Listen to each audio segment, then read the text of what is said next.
Hey guys, I've recently released my first in-depth Valorant competitive course, and so far 94 people have left some very good reviews. This course contains content that is exclusive that you'll not find anywhere else on my YouTube channel, and you'll likely not find on anyone else's YouTube channel. I make content that is very unique, very helpful, and if you want to improve, you're highly motivated to improve at Valorant, this is where you will do so. I'm also going to add other tiers to my Patreon, so make sure to keep an eye out there. Top link in the description below. Please enjoy the video, and peace.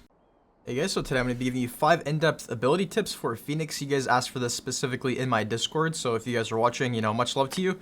If you guys want to request other agent guides, you can join my Discord in the description below. And without further ado, let's go ahead and get started. So Phoenix, in my opinion, is actually a sleeper strong pick.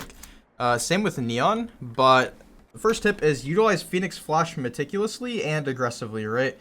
So in my opinion, Phoenix Flash is probably one of the harder duelist flashes to actually use effectively, and this is because it's so easy to flash both yourself and to flash teammates. But if you can actually get good at using this flash, it's actually very effective from my experience. It's pretty hard to turn from. It's not like, a Reyna flash where you can hear it coming and shoot it quickly, or just kind of hide from. It's kind of like breach flash because it's very hard to turn from it if it's a well placed flash, right? So be careful, right? Because it's pretty easy to flash teammates. So another thing I want to say about the flash is that there's a backwards flash. So a standard way of flashing would be like this. The problem with this, right? A lot of angles like this, you see, it's you have to get up a little bit closer so you can actually throw. You have to learn the distance of the curve for the flash, because if you don't know the curve, you're going to end up hitting a wall or, something like that. Another way to flash is a backwards flash. So basically you have two options. You can either hit left or right click. You want to hit the arrow that goes like kind of away from the wall, so it's going to basically bounce off the wall. If you see here, you do have to kind of turn from it a little bit, but this is really nice because it's something that people aren't going to expect, and people are already not used to playing against Phoenix, so this is really going to increase your chances of catching an enemy off guard, right? So hopefully these tips for the flash are pretty useful. The next step is use firewall to entry, slow enemy pushes, or to cover teammates, right? So pretty straightforward, but I'll give you some examples. So there's a couple different ways you can use firewall. You can actually throw this around a corner. If you guys did not know, also whenever you throw the wall, you can turn your mouse. I'm sure the more seasoned Phoenix players that are watching are kind of aware of this. But a lot of you might right now in lower ranks might just be doing this, which is fine. Don't get me wrong, this is fine. But what you can really do that's kind of cool is, so let's wait for this to fall down.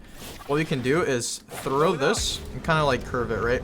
So this gives us kind of like, some room to kind of walk around. And you can't curve it super hard, but it's still pretty nice for entrying. As you can see, like you can do some fun things here, and you can like flash through the wall, play in this little circle area, right? Again, I'm not like a crazy Phoenix player, but this is what I see Phoenix players do. Something else that I'd highly suggest is, throw one of these. If you think there's one on the right side, flash through and just swing, because a flash through a wall is usually kind of unexpected, right? It might be a little bit expected if you've been doing it, but I think that's a pretty effective play to like catch people off guard through walls. But other than that, let's see what else. Enemies won't expect you to flash through the wall. Don't cut teammates off with the wall. So again, you can use this to slow down enemy pushes. For example, if they're coming into tree, like if they're pushing from cat, you can go like this, and basically you can kind of like play around your wall, keep your gun out obviously, but this is really nice because it's just kind of like it's you saying to them like, you guys can't really pass here yet, you need to be careful. You can angle it again, right? Like you can angle it, you can kind of play like this around the wall. If you want to cover a teammate to get res, say someone died like right here, you can throw a wall. If they're gonna get res, throw a wall and then res them. This is also a good way to use wall kind of for cover. This wall is very nice. In my opinion, it's a very nice wall. It's kind of like Neon wall, except Neon wall can't be curved, right? Neon wall doesn't heal you either. So other than that, guys, hopefully those are helpful tips for the wall. Next tip is use molly to heal or to slow and damage enemies. So a lot of people, I feel like, waste the molly for Phoenix. Obviously, you want to use it for heal. That's probably how you're going to use it most of the time. You can also use wall to heal, but I would suggest not using wall for that unless you like really need to. You're in a clutch scenario and you need to heal. But molly is much better for just kind of healing, right? It's also good for throwing to slow down enemies, so like throwing a choke or something. Obviously, this is going to be a pretty solid molly. One thing that I noticed, people, not with just with Phoenix molly, but with any molly, any type of molly, people either don't use it to molly people, or people waste it too much. Like, people waste it too often, right? So if you find yourself kind of just like throwing the molly a bunch, and then like if you have to ask yourself, like, am I actually damaging them? Is this actually doing anything? You know, like whenever the round's over, open the damage menu and see how much damage you did with the molly. If it's 0, if it's frequently 0, you need to put a little bit more thought into how you're using your mollies, right? So yeah, so don't waste them. Try to be mindful. But also there are lineups, right? I don't really know a lineup, but I've seen like decent Phoenix players throw a molly like this. I don't know if this is how you throw it, but it actually works pretty well. So this is good because if you hear someone grabbing the orb, they're kind of just like screwed. They have to either run over here or come back. And I could definitely see, right, like if you molly this right here, then breach stuns this or something, right? That would be pretty OP. That's pretty strong, right? So that's like a combo. But either way, that molly right there should be doing a lot of damage. And then you can like peek with it, you know, if they're running back, it's just some free kills.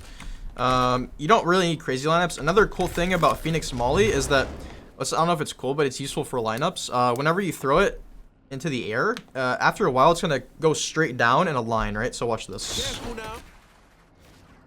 You see that? So this is kind of like Fade's eye, or no, Fade's something, and it also falls down just like this.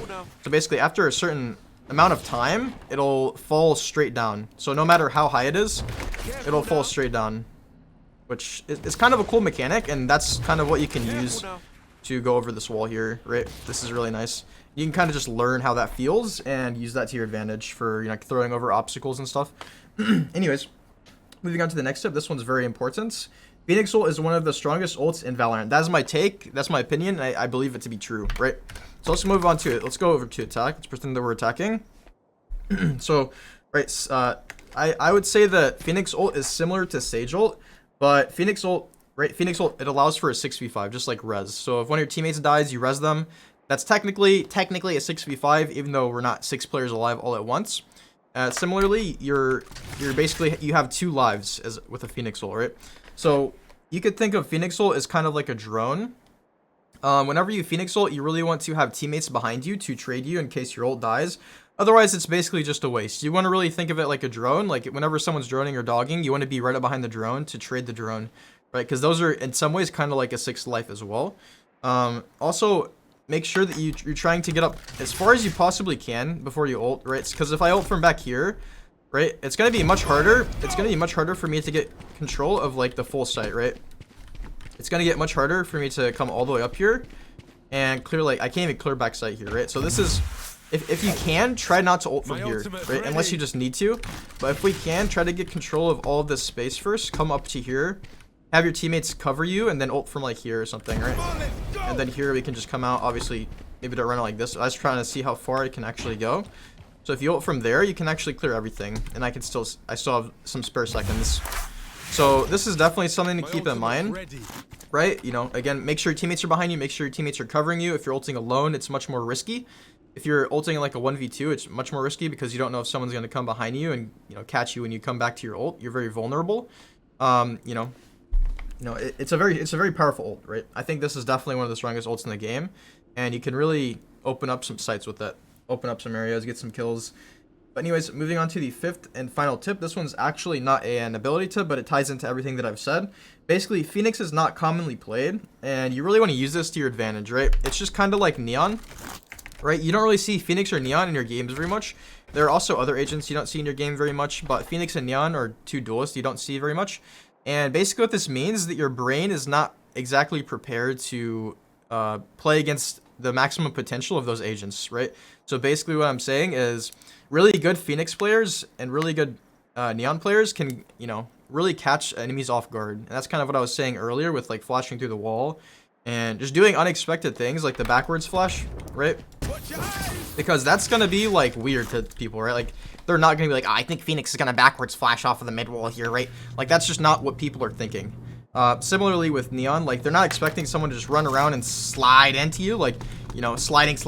That's not something that people typically do. So if you can adopt one of those types of playstyles that's kind of unique, unusual, and not expected from enemies, you're really gonna be able to get away with more than you think, and you're really gonna be able to carry more than you think, right? So, guys, hopefully this video was helpful. If you guys want a different agent, let me know in the comments down below. I haven't done Neon, I haven't done Breach. If you guys want one of those or a different one that I haven't done, let me know. And I'll see you guys in the next video. Peace. Peace, peace, peace.